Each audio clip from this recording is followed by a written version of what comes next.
Morning, guys. Step into my office.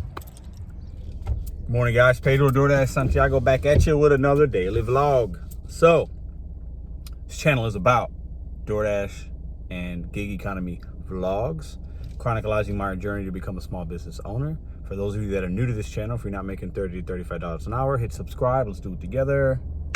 Appreciate it. Give me a thumbs up, thumbs down if you disagree with something you might hear or say, if you just don't like the look on my face. Either way, it's all good. Give me a comment. Keep the comments coming, guys. I should be responding to everybody, so really appreciate the love and support and all that.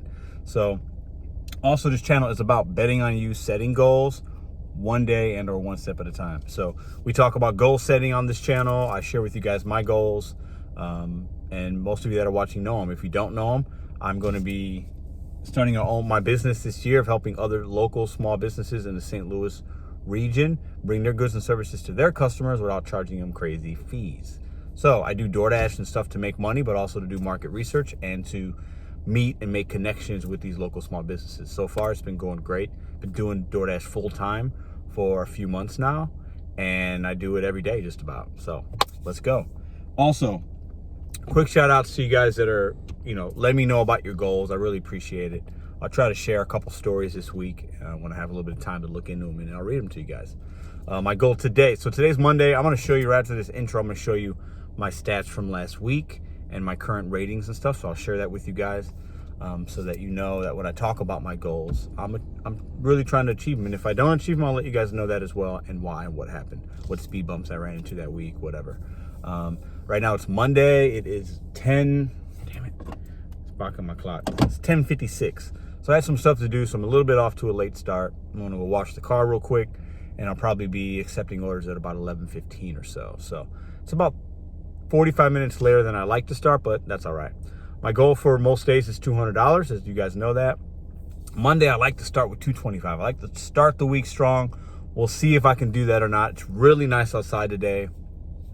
In order for me to hit $225, I gotta have a good lunch though. You gotta have a really good lunch, and then I usually dash even between the hours of like 2 and 4 when there's not a lot of dashers out, and a lot of times I get actually decent orders. That 2 hours that some people might be sitting at home and doing other things, sometimes I can make 40 or 50 bucks even when it's slow, and that really helps me get to that goal of the 200, 225. So see how it goes. So don't forget, hit that subscribe. Like 65% of the people that watch aren't subscribed, so I don't know what you're waiting for. Hit that subscribe, help me out, help grow the channel. The more people subscribe, the more people I can help. Like I said, if you're not making $30, $35 an hour, follow my tips and tricks and we'll do that. A little bit of the content today is going to be from some dashing I did last night, and I ran into a scenario that I want to kind of show with you guys and talk about, and I think I'll get some good comments and some feedback, and I want you guys' opinion on what I ran into last night. So we'll talk about that. You guys will see that, and then I'll probably take you on a few dashes today as well and give you some live content and show you some offers I'm accepting and declining. Let's go. Car wash time. All right, guys, so let's open the app up. I didn't check my promos yet. Let's see if there's any. I don't chase peak pay, but I like to know what's out there. So tonight, I'm not going to be dashing at 9 o'clock. Downtown today, 11 to 3. So that's good to know, because downtown is very close to where I like to dash. So if I get an offer there that takes me in that direction, I'll probably take it, depending on the other factors, and then maybe turn the app off, turn it back on, and then get that $3 peak in downtown. So it's good to know. And I don't really mess around with these other areas at all. So I want to show you guys my recap from last week. So let's go in. My goal was $1,300, what I wanted to make last week. So first, let's show you my ratings. I was at a 4.92 last week. I got a 5-star, put me at a 4.94. I'm trying to get to 4.95 because I heard you get catering orders. I don't know if that's true or not, but I like to get a 4.94. 33% acceptance rate, 90% completion. I had to unassign some orders this week, so it went down a couple percentage points. 92 on time or early. It's always been that. And then look at that nice even number, 2,600 lifetime deliveries. And it's just on DoorDash. I've done Uber Eats, Postmates last year a little bit, rideshare. I'm probably close to 4,000 total lifetime rides and or deliveries. So let's check my earnings real quick. Let's go here. All right. And then you can look at my earnings from last week. Give you guys a quick snapshot of how I did. I could have done better for the total amount of dash time, but my active time, and then compared to what I made, was actually really good. So active time is the amount you're actually on a dash, whether going to or dropping off. Total dash time is when you have it on. So I earned 13, 12, 33, $139 more than last week. And I'll show you guys real quick some of the stats on that. 38 hours of active. I had it on for 52, but I actually, this week, that's high for me, but I actually had a lot of time that I actually turned it on at the house, just like waiting and declining. And I had a couple of days where I was sitting around for a long time. So customer tip 706, DoorDash paid me 601. My customer tip every week is always more than what DoorDash pays me. That's because that's how I run it, and I like to deliver food to people that tip. So that's that. Let's go here. We'll turn the app on. Let's see what the first order is, guys. All right, just waiting on an order. So it's 11:21. So I started right at about the time I thought I'd done. I cleaned the inside and outside of the car. I highly recommend doing that once a week. I think as a gig econ worker, especially if you're having to do ride sharing and picking up people, you got to have your car clean. But then also, your car should just be clean. You're using it. You got to take care of it. Regular oil change, maintenance. You know, don't let your gas tank run low, so your fuel pump's overworked. Make sure you got air in your tires. It's clean. Anyways, first offer, $8, 4.7 miles. I'm really close to El Maguey. Got 13 seconds to decide. It's taking me a little bit. I'm going to accept it, and this is why. I like to start. $8 is good. The drop-off location isn't actually a bad spot. And that's the spot where I usually get a stacked offer. So maybe this 8 turns into, you know, $6, $7, $8, $9 more, because the likelihood of getting a stack from here is very high. I'd say about half the time, 50%, which isn't bad, that I get an El Maguey order, it becomes a stacked order, even if it didn't start off that way. So I'm gonna take this order, see how the rest of the day goes. All right, I didn't pay quite enough attention. I should have waited an extra 5 seconds and really dug into the drop-off point. The area is not bad, but it's definitely a business, and there's a lot of instructions on how to drop it off. I don't love those because those sometimes take time, especially if the customer's not ready to receive the food. So we'll see. It's got one of those instructions I like to call, I feel like I'm delivering to the Pentagon. It's like instructions that are like, you know, honk your horn 5 times, wave your hands, call me exactly 30 seconds before you get there, look for the sign that says yellow, and there's an ambulance, and ring the doorbell, and wait for 5 minutes. It's like 20 steps for me to deliver like a burrito. It's rather funny, I think. But anyways, I'm gonna complete this. It's all good. It's $8. Not a bad way to start. Hopefully it doesn't take long when I drop it off. All right, I was getting ready to go in there, and I got a Jets pizza, which is down. This is not en route. $7, which isn't bad. 3 items, but 5.1 miles. I'm gonna blow this up because I want to see exactly where it's taking me. Because if it's on my way back, I think this is gonna be way too far. Yeah, I'm not taking. I know that area. Don't want to be there. Distance is too far. All right, guys, we are off. Picked that up. Had to wait a little while. The guy said he accidentally hit that it was ready, because as soon as I accepted it, some places they'll send you a message when the food's ready, and as soon as I accepted it, it said it was ready. So sometimes that can be accurate, and other times it's not. He came and apologized. I had to wait about 5 minutes. Not too bad. And then I got another stacked offer from a Firehouse Subs. I was paying $5 going 2.1 miles, but it was going more north. So the pickup was on my way to the drop off, but I had to go another 2.5 miles north, and I don't want to do that for $5. So if it was 8 or 9 or whatever, I probably would have taken it, but for 5, I'm good. So I'm actually not, so this wind up not being a great offer. The amount of time I'm going to spend for the 8's not great, but I need to get the ball rolling and start my day. I think it's going to be busy. They just added $1 peak pay until 1:30. So, and then I got 2 stacked offers. So probably after I drop this off, I should be on my way to that second offer, and hopefully that's a good one. I'm going to show you guys, like I talked in the intro, some clips about a situation I ran into last night, and I want to give you guys some tips on how to unassign orders from non-tippers. So I want you guys to watch this clip, and I got a little scenario joke in there for you guys as well. I'll do some dashing today. If there's some things that strike up that I think are going to be good tips for you guys, or issues I run into that are crazy, bad or good, I'll share them with you, and I'll start vlogging those as well. But if not, I'll see you guys tomorrow. Keep those goals going, guys, okay? Let me know what your goals are, okay? This week, a couple times in my intros, I'm going to share some goals that you guys are sharing with me and get them out there to the YouTube world so we can all just kind of vibe together, positive energy. Today's Monday. Let's go. All right, real quick, guys. So I told you this order had all these crazy instructions on it. I've talked about this before. I think I'm going to email DoorDash. I'm not a guy that does that and like complains, but I got suggestions. After doing so many deliveries, as somebody that's in the field, we're going to know a little bit about the ins and outs versus somebody sitting in the office. So I'd like to email DoorDash and let them know about the special instructions guests can put in. Because what happens is, and I've talked about this many times, when you put special instructions as a customer, they stay in. So if you're somebody that orders DoorDash, let's say you order twice a week, once at your home, once at work. If you have special instructions the first time for work, and it's like, put in this, I'll meet you here. If on a Friday night you go to order, those instructions are in there still, unless you manually go in and change them. What I like to see DoorDash do is when you put in information, it should go away.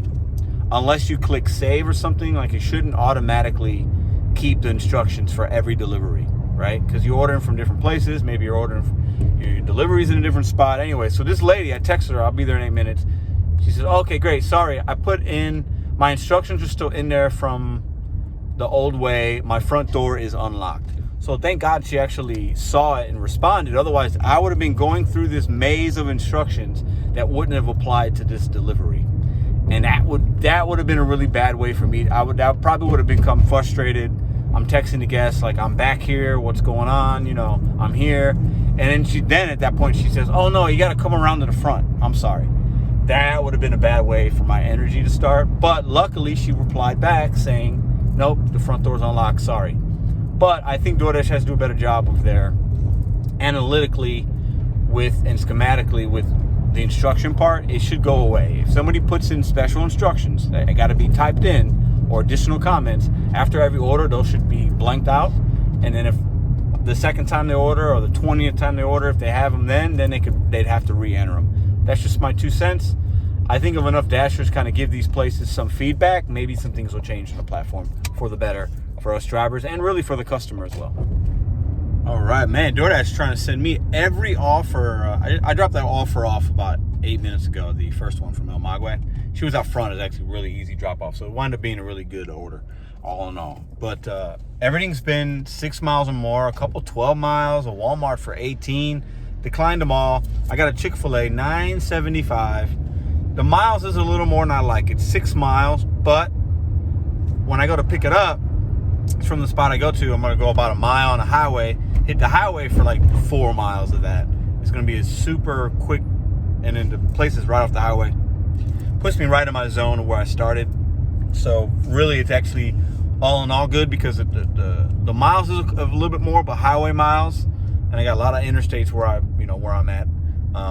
Those are quicker, right? You get those done quicker. So this will probably be a combined, because Chick-fil-A is fast. I can probably complete this in about, I'm thinking 10 minutes to make the $9.75. So I'll take that. We'll see what we get after this.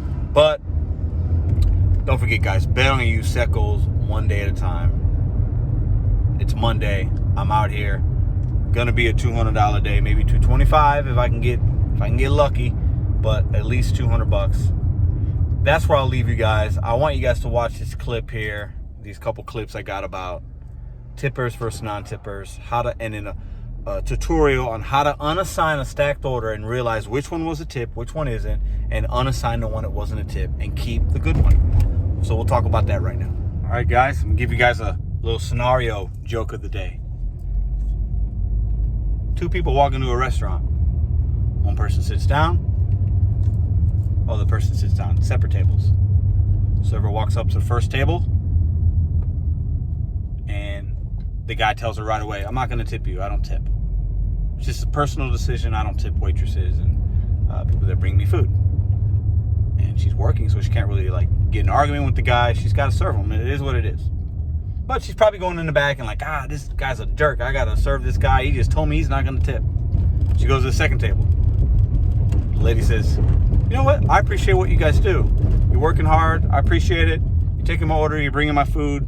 You're doing it with a smile. You got a mask on. I know it's probably hot. Here, puts $10 on the table. This is going to be your tip. Thank you very much for what you do. Thank you for the good service I know you're going to give me. The girl's like, great. Oh, thank you very much. You know, she thanks her. She's going to make $10 tip. Great. Who do you think in that scenario is going to get better service? The person that tipped or the person that didn't tip? I would challenge to say the person that tips is probably going to get their order put in first. Probably going to get the refills a little bit quicker. And she's probably going to go back and tell the cooks, hey, I need that order on table 42. Before she's going to say, hey, I need an order on table 43. Table 43 is going to probably wait a little while. She's not going to cater to that table because they're not tipping. Now, in the service industry with restaurants, you don't know that. People don't say if they're going to tip or not. But us dashers and gig economy people, we can see if they tipped or didn't. And we can cater our service based on that. And we can decide who we want to serve and who we don't want to serve. Think about it. All right, guys, quick tutorial. So I just got an offer.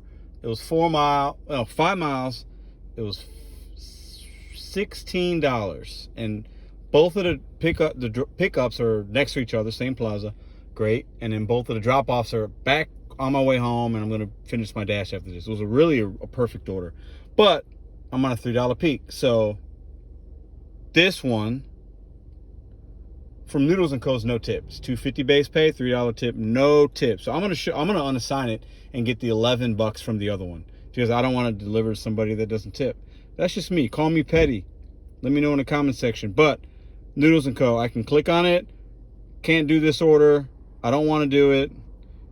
Yep, I'm gonna unassign it. Then I'm gonna take the $10.50 offer.